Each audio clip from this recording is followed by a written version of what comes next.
Assalamualaikum warahmatullahi wabarakatuh. Perkenalkan, saya Ajeng Rahayu, CGP Angkatan 11 Kabupaten Garut. Pada kesempatan kali ini, saya akan memaparkan kesimpulan dan refleksi pemikiran Ki Hajar Dewantara. Kesimpulan berupa penjelasan mengenai pemikiran-pemikiran Ki Hajar Dewantara yang saya pelajari dalam modul ini. Selanjutnya, saya akan membuat refleksi dari pengetahuan dan pengalaman baru yang saya peroleh dalam modul ini, serta perubahan diri yang saya alami dan akan saya praktekkan di sekolah dan kelas saya. Saya juga akan menceritakan proses pembelajaran dan suasana kelas yang mencerminkan pemikiran Ki Hajar Dewantara secara konkret sesuai dengan konteks lokal, sosial, budaya di kelas dan sekolah saya. Kesimpulan modul ini adalah pendidikan merupakan tempat persemaian benih-benih kebudayaan dalam masyarakat. Pengajaran dan pendidikan berguna untuk kehidupan bersama ialah kemerdekaan manusia. Pendidikan memberi tuntunan terhadap segala kekuatan kodrat yang dimiliki anak agar ia mampu mencapai keselamatan dan kebahagiaan yang setinggi-tingginya. Pembelajaran yang berhamba pada anak merupakan hal utama bagi pendidik. Beberapa perubahan diri setelah mempelajari modul. Sebelumnya, saya berpikir anak adalah kertas kosong yang dapat kita tulis sesuai dengan keinginan kita. Ternyata setiap anak terlahir dengan kodrat masing-masing. Tugas kita menuntun kodrat tersebut, menebalkan laku agar mereka tumbuh sesuai dengan kodrat alam dan zaman. Sebelumnya juga, saya hanya fokus pada proses mentransfer ilmu pengetahuan dan mengejar ketuntasan kurikulum. Ternyata, pendidikan tidak hanya berorientasi pada kemampuan kognitif, tetapi juga sisi kekuatan batinnya, seperti sosial, empati, emosi.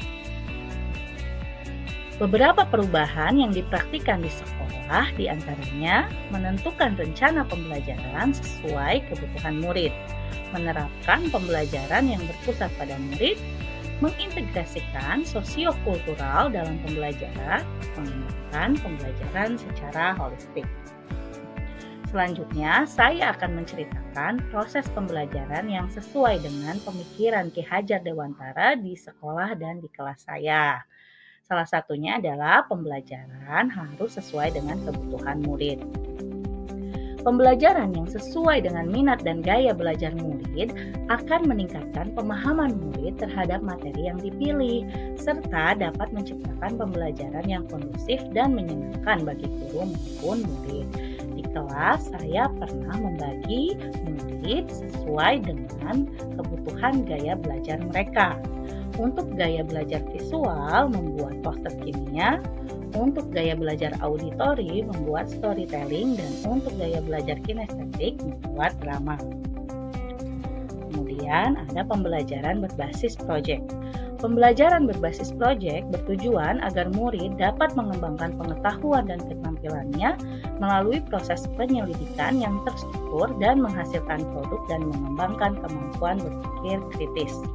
Di kelas, saya pernah menerapkan pembelajaran berbasis proyek.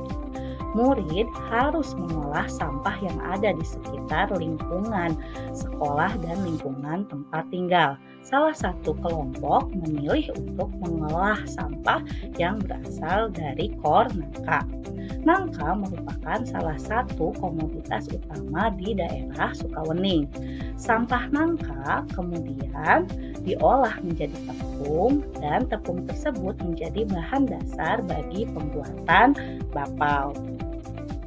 Pembelajaran juga harus mengintegrasikan sosiokultural. Pemikiran Ki Hajar Dewantara yang menebalkan laku murid di kelas atau sekolah yang sesuai dengan konteks sosial budaya di daerah Garut adalah nilai-nilai luhur yang harus dijaga dan dilestarikan, di antaranya nilai gotong royong, nilai religius, bernalar kritis, toleransi, kepedulian sosial, dan nilai moral. Beberapa program di SMAN 14 Garut adalah pembiasaan opsi, sholat duha berjamaah, program bulan bahasa, dan pembuatan makanan tradisional di mata pelajaran PKWU. Pembelajaran juga harus holistik. Salah satu program di SMAN 14 Garut adalah Embun Pagi. Program ini menanamkan pendidikan karakter dan nilai kehidupan murid. Penyambutan murid pada pagi hari dipimpin oleh kepala sekolah.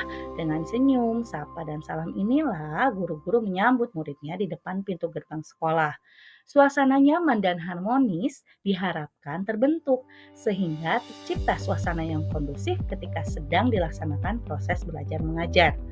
Menyambut murid juga memberikan suri tauladan yang baik bagi murid agar datang tepat waktu ke sekolah.